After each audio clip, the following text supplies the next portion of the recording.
Now, this one, ideal customer, not identified, it relates closely to A above. So I'll put timestamps down. You might want to just kind of boomerang back up and look into that. And this one's going to be especially true if you have prospects with different needs that we talked about already in this training.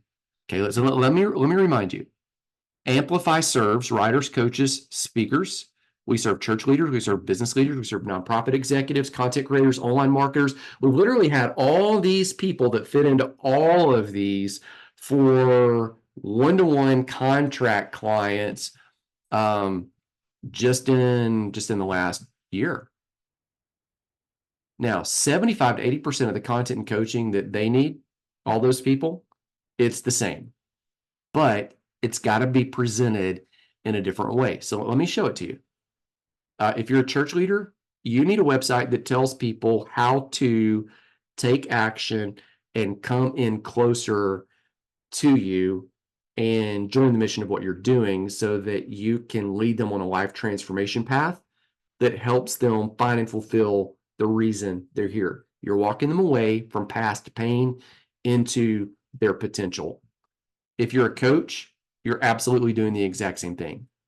If you're a nonprofit executive, you're doing the same thing, unless you're sheltering dogs and that sort of thing. If you're working with people, you're doing the same thing. If you're a content creator, you have a message that facilitates life change in some way. Even if you're selling something, it's all very similar, yet you would look at all these and go, there's nothing. I mean, these are totally different. Yet at the core, 75%, 80% of it is the same. But remember, they need it in different order. Everyone is at a different place in their journey. So when somebody comes into your ecosystem, when somebody takes action with an opt-in or an offer or anything you have, your product, your program, whatever you're showing them, serving up in that moment, it might be phenomenal, but it still might not be the next best step for that person. So, I think I've got great content on processes and systems for working on your message. It might be the absolute next best step for the church leader, for the guy who is getting up and speaking and giving a fresh talk 40 weeks out of the year on a Sunday. It might not be what the business leader thinks they need. I know they need it, but they need it in a different order. It has a different relevance. It has an absolutely different priority. This top guy's talking all the time. This guy, this business leader, he just needs messaging in a different way. He needs the same stuff, but it's a different priority. He's not in that game all the time. The content creator, they're probably banging stuff out on social media multiple times a day. And writers, speakers, coaches, they might get on a couple times a week, maybe, and they'll do social media to promote their book, but they're not lighting it up like these. So they all need it. They all just need it in a different order, different relevance. They need the same stuff. So your program or product, even though it's phenomenal and you know that it will help them, it just might not be the next best step for them because they might not be the ideal customer for that offer at this point. So here's what you do. Back to segment the list. Here's what that means. What did they opt in for? Why did they originally join your list? That original connection is going to let you know a lot about them. It's going to let you know, like if you're in the church space, one of the trainings that we have is say, hey, make some things that are free, like just courses that are served up based on your old content. Repackage some of them. Some of your best content that's going to help people that are senior adults. Some of your best content that's going to help people that are, just now going to college. Some of your best content that's going to help people that are about to have newborn babies. By knowing what they opted in for, this old content that you're just serving and packaging together, you are going to know how to serve them at an even higher level. And that's not just true of a church. That's true of any business, anything that you have. If you're a financial manager and you've got something that says, hey, how much, that's just kind of a free opt-in of how much life insurance do you need now? When should you look at it again? And what's the best way to get started, and answer some of their common questions about whole term life, all of that, hybrid models. Man, somebody that opts into that is a whole different place than somebody that's saying, how do I manage, let's just make up something. How do I manage my retirement funds, now that I'm retired? Like, that's a whole, like, you just learned a whole lot about them based on what they opted in for. And now you know how to follow up with them and what's going to serve them next. Even though you know that an 18-year-old needs to know about retirement, it's just not relevant right now. They're not thinking about it. They're thinking about other things. Even though hey, that guy that's having that kid at 25, 26, 27, he needs to know about retirement. That's not what he's thinking about right now. He's thinking about securing that family in case something happens to him. So you see what I'm saying? Like, the ideal next step. And then that's going to help you know what's their specific pain point. And if you know that specific pain point, or that specific question, or that specific, and the pain point is not necessarily that they're hurting. It's just like, oh, I got to solve this issue. Oh, okay. Now it can all ultimately drive to the same deepest place in your funnel, but they're all going to take a different path to get there. And so you're kind of architecting them down in a different direction. And this is one of the reasons you need to draw it all on paper and map out the ideal path before you sell. Now, we talk about it in this module. You can review it. I'm going to put a link down to it below, designing your funnel. It's going to tell you how to blueprint everything you got going, how to determine multiple entry points, next steps, connect them, when to make an offer, when to do an upsell, all of that and more. It's going to help you really do this.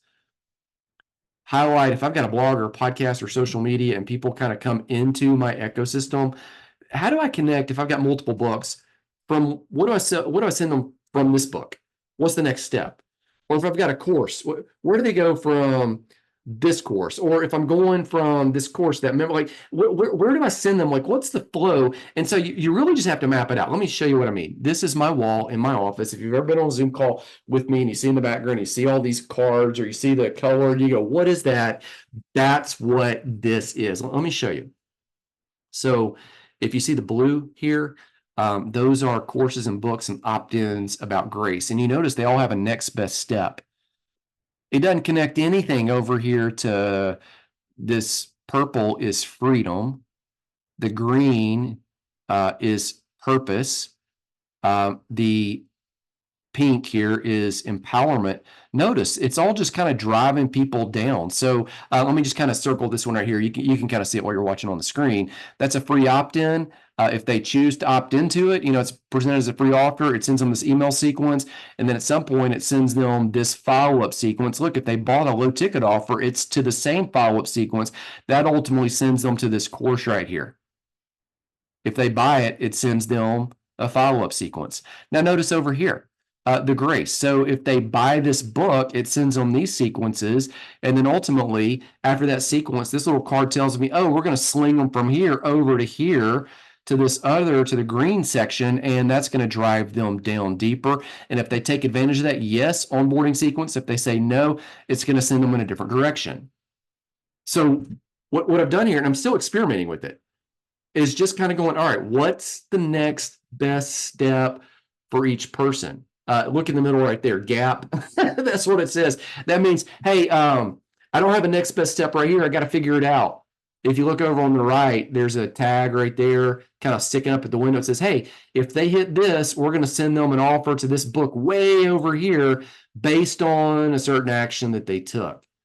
Here's another angle. You'll see some of these. You can't really read it. There's little sticky notes tucked off to the side. What I'll do here is every week or so, I'll go grab some names of people that are in my email sequences, and I'll just kind of follow them down and make sure that regardless of what action they take, it's just taking them to a next best step based on their behavior and their pattern. So I know, okay, if they buy this book and they go to that course, it's going to send them an onboarding sequence, and then it's going to say, hey, would you like to jump on a call? I'll help you navigate all of this. And if they choose that, that's great. If not, hey, we'll send them in a different direction based on their behavior. So you just map it all out. All of these blacks, yeah, I got it on the back of the door. Those are all rubber bands that are kind of my lines connecting, going, okay, the dots are all connected there. Some of them have notes that connect to something else. There it is, another little look at it, all moving forward. You've got to map it out if you're going to make sure that you present it to the ideal customer. Okay, so one of the reasons people don't buy is the ideal customer not identified for that offer. Get us the right person, they'll buy. Now, by the way, let me say this. All this stuff on the wall, and I do it there because it was so hard to do this on the computer screen only. I've learned this. If I put it on the wall, I can see it, and it is so much easier to edit. It doesn't have to be perfect. It just needs to be, hey, this is my best guess of how to serve these people at the highest level. Let me try it. Let me see if it works. And if it does, great. If it doesn't, I can see it. I can see what's not working. I can see where the gaps are. I had so many gaps in my follow-up sequences until I just put it on the wall. And literally took about a day, mapped it all out, different color cards to, for different, sorts of people and different based on actions and different kind of categories. So if they're a writer, it's all in green on one of the two websites running right there of mine. If it's, it's a church leader, it's all in blue. If it's a nonprofit, it's all kind of in this aqua color. But once I got that, like I could see, okay, this person needs to go to here, not there. Here, they need that, but they need it at a different time in a different way. It needs to have a little bit different packaging that says in such a way that matters more to them. It's so much easier when to see it when it's on paper. And once you got it on paper, even if you don't have a wall, put it on paper, get a poster, move it around, get a push pin board, move it around. You can always edit it. It's not permanent, but you got to be able to see it. Module for you to review is this: build a sales machine that sells on autopilot. That will help you create that system that's going to do that and lead people consistently to the next best step. Oh, your offer is unclear. Here's what I mean by that. Confused people rarely make purchases, and they don't stop to tell you they're confused. They just move on. So if somebody stumbles up on your site, your sales page, and they can't figure it out, they are not likely to make the purchase. Sometimes they do, and they're like, I bought something because I believe in you, but I don't even know what I bought. What did I buy? I've gotten those emails before, but it's rare. Most of the time, unless they understand exactly what's there on the page that they're going to purchase, they're not going to buy it. And if they're confused, they're not going to say, oh, I'm confused, especially you're not in person. Like if you're in person, you're a salesperson that's selling a car, you're selling a book at a vendor event, or you're selling a crocheted blanket or something. They're going to tell me about the blanket. Or what does this do? Like, do you wear the blanket, or do you like camp out in the blanket, or do you use it while you're watching TV? Or is this like a warm weather blanket, cold weather blanket? Like you can ask all these questions in person. Most of the time, my experience is being confused people, though, they don't like to feel stupid. And so they don't say, I'm confused. They just move on. Here's what you need to do about the offer. You need to create a one-liner for the offer that clearly states what it is. Okay, it's a course. This is an online, on-demand course that's going to help you. This is a group coaching opportunity. This is a book that's going to teach you how to overcome post-traumatic stress and walk into full healing, whatever it is that you need to tell them. You also need to tell them how they access it. This is a book that I will ship to you same day. This is an on-demand course that you can watch forever. You need to tell them somewhere on that page where they go for help. That doesn't really have to be in the one-liner. You also need to tell them somewhere on that page why they need it. That does need to be in the one-liner. What's the result? This is an on-demand course that's going to tell you how to transform what you're eating, not as a diet, just an everyday plan to turn your body into a fat-burning machine. And you're not going to be hungry. You're not going to be irritable. You're not going to run out of energy. but you are going to see the fat melt away. Welcome to Finding Keto. And then just tell them it's an on-demand course, or it's a book, free. Pay the shipping and handling, I'll send it to you. Now, here's another aspect of this. Understanding the offer doesn't mean they know or want to know the delivery mechanism.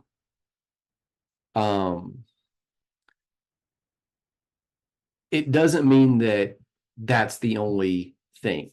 It's a book. It doesn't mean they only know it's a course. It doesn't mean they only know the stuff I just told you. It also means, and I know we just kind of alluded to this, but I want to highlight it again and just make sure that you got it. It also means that they grasp a clear picture of the benefits of it, the value, why they need it. Okay, so the offer is not just the packaging. The offer is not just the book, the course, the coaching, the group, the whatever the opportunity is. That's part of it. You got to tell them that.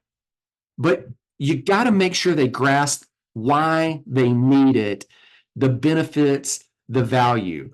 Pro tip right here. Creators often lead with the features of a product. Oh, it's a course. It's got 5 modules that are an hour long each. This is 5 hours of my best content. I have done that before. But people don't purchase because of the benefits or the features. People purchase because of the benefits and even the benefits of the benefits. You get that? They don't purchase because it's a 300-page book. They purchase not because it's a hardback. They purchase because of what the content inside the book is actually going to do for them. They purchase not because you've got 7 hours of modules or 3 hours or 2 hours or an hour. They purchase because of what they're going to learn and practically apply based on what's in that module. And now here's what you got to remember is the buyer is unlikely to have language for this, even though they behave in this way. They're unlikely to say, oh, I didn't buy it because it's 300 pages, or I did buy it because it's 300 pages. They're not going to say that. But they behave in such a way that you'll know, oh, it's the transformation. It's the change that's in that 300 pages. That's why they bought it. That's what's happening here. Let me show you the difference. A feature is this, something about your product. It's the number of pages, the number of videos, all that kind of stuff. And you need to make sure that's clear when it comes to what's the offer, but you don't want to dwell on it. That's part of it. Like they got to know, like, what's the delivery mechanism? Buying a book, buying a course, buying a group coaching opportunity, but you got to go farther to these benefits and benefits of the benefits. Let me show you what I mean. The benefit is why the feature actually matters. So why does it matter that it's an on-demand course? Why does it matter that it's in a book? And then the benefit of the benefit is what's the value of that benefit, what that means, how that helps them. Let me give you 2 examples and help you drive it. So this is Amplify. Amplify, one of the features of Amplify is it has worksheets and downloads. So that's my biggest on-demand course here on the Amplify website. So that course has all these worksheets, has all these downloads. They can get them, and and that might be where we would typically stop and go, oh, it's got 15 different worksheets and templates in all my slides. And people would say, so? They don't buy it because of that. What they buy it for is, hey, you've got the fill in the blanks that you can do as you watch, applying this content to yourself. The benefit of that benefit is, oh, hey, you're going to tailor make and create your game plan in real time. So you're going to walk out of this course with a done for you, specific to you, tailored for you application. See? That's different than just worksheets and downloads. LifeLift. Let me give you that example. LifeLift has online assessments with personalized video training. So, that's a feature.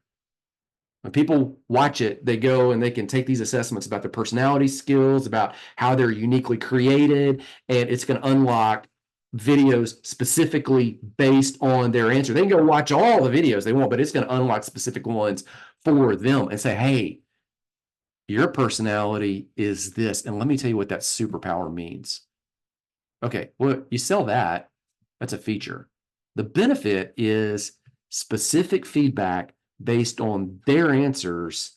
This is not cookie cutter. It is not one size fits all.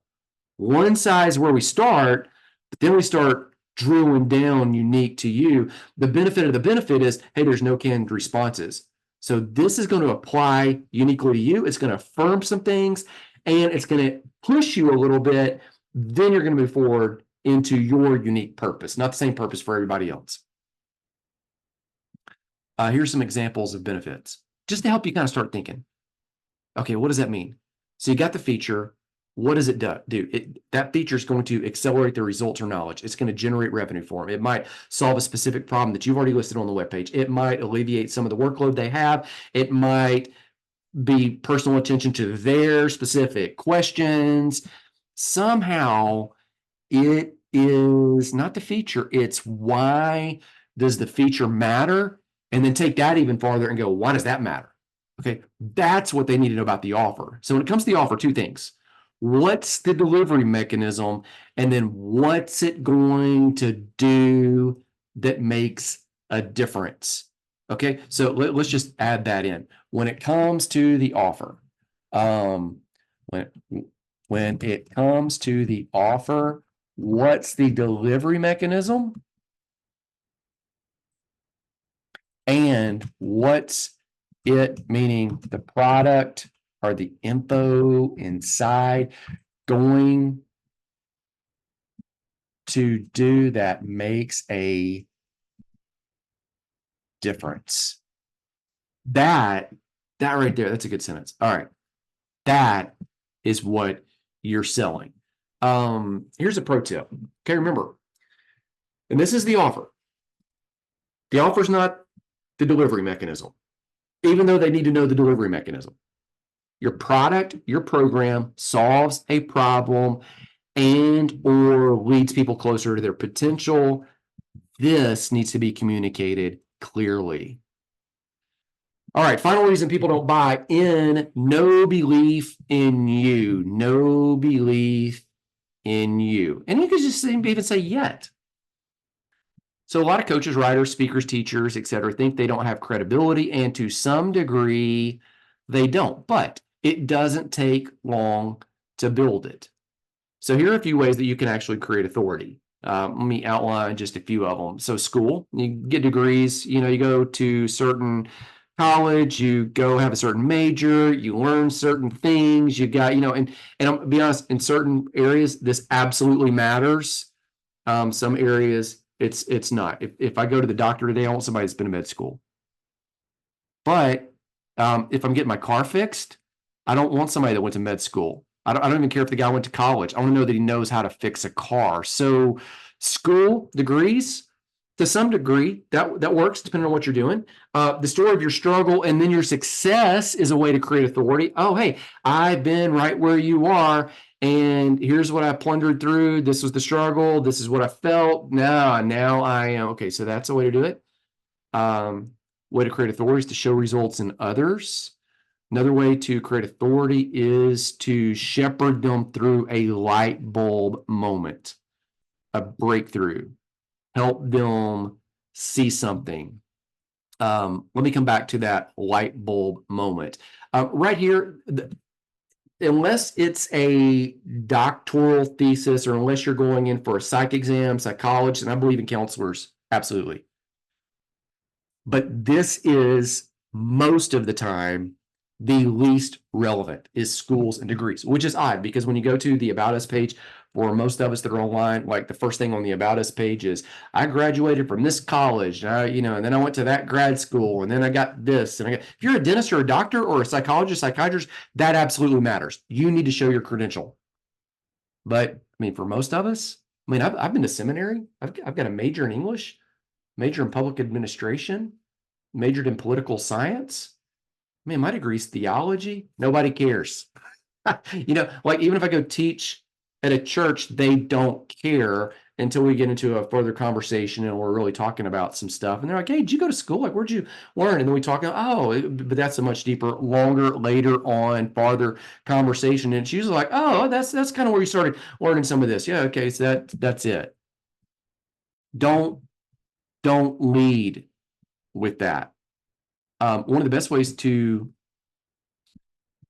build credibility is through these light bulb moments. That was the last one on the list. Trust is built by consistency over time, and you can accelerate it with quick consistency. So if you're posting on social media once a month, or you're posting on your blog once a month, I was visiting a church recently, interacting with the pastor there, and he posts a video once a month. It's his blog video. It's like a 2-minute video. And I was like, man, you need to crank it up. Like, people aren't hearing from you enough. He's like, how often would you do it? I was like, I do it 3 or 4 days a week. It's like 3 or 4 a week. I was like, yeah, man, like, you've got great content. Like, people want to connect with you. Like, by the time you post the next one, they forgot about the previous. I'm like, take them on a journey. Like, this is easy. You're doing it on your phone. You're not doing it professional. Like, you're just, you're just like right there. Just like, get the phone out and just do it. He's like, I get it. Look, trust is consistency over time. So it was going to take him, if you count every 30 days as one of these ticks, you're like, well, there's a year right there. There's 2 years. There's 3 years. There's 4 years. And sometimes people will not like what you said. It might tick back or they miss it, so it ticks. So this is like 5 or 6 years. But like, if he did this 2 to 3 days a week, 3 or 4 days a week, I mean, he could get through all this whole thing in like 30 days, 40 days, whatever, 50 days, something much faster. Here's another way you can accelerate trust is with a light bulb moment. Like, the bigger the breakthroughs are that you give them, the more you kind of debunk some of like what's just kind of people think of as common sense, but it's not. It's just stuff that people have said so many times and thought so many times that everybody's like, oh, this is obviously it. The more you can break through some of those in the areas of your expertise, the quicker you accelerate up this line. So here's what I'm saying. Don't do that, the school's degrees, unless you're in a certain lane.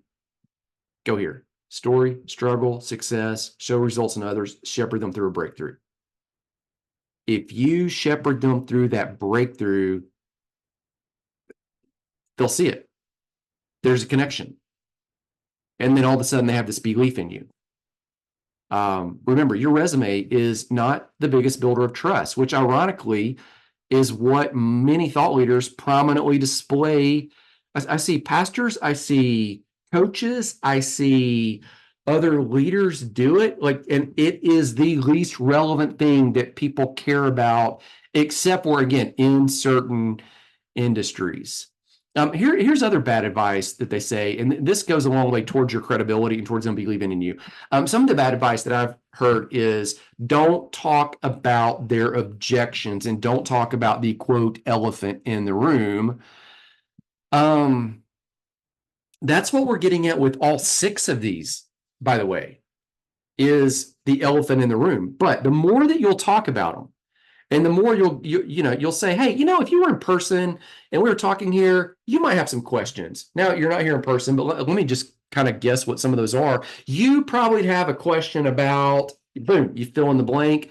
The elephant in the room is there whether you acknowledge it or not. And the more you acknowledge it and affirm it on any of these levels, on any of these 6 that we've walked through, any of them, the more that you acknowledge all of them, that, oh gosh, the timing, the packaging, the delivery mechanism, what they'll be able to achieve, the unclear nature of the offer and making it clear, the more that you're able to do that, the more that they will ultimately believe in you. It will show empathy. It will show that you know what you're talking about. It will show that you're not afraid of a question. It will show that like, hey, your stuff's not for everybody. Some people are going to be better served by somebody else. And that doesn't mean they might not come back to you for something else, especially if you affirm that not everything is for everybody. So that elephant in the room is there, whether you acknowledge it, just do it. Address the objections up front. It shows empathy. It removes the opposition they already have. It causes belief in you to grow. All right. Module for you to review as we close out is this one, how to close sales with email. A lot of the languaging that you're going to want for this page is in that module with downloads, with templates that you can fill in, and it will say, hey, answer this question here, and you'll get it about your product. Hey, answer these objections. You'll get it about what people are thinking. And so these two modules right here really work, hand in hand, super close together. And you're going to want to make sure that your messaging addresses all 6 of those, ACTION, in some way. That's it. Comments, questions, call, text. Happy to jump on the phone. Happy to jump on Zoom. Let's talk soon.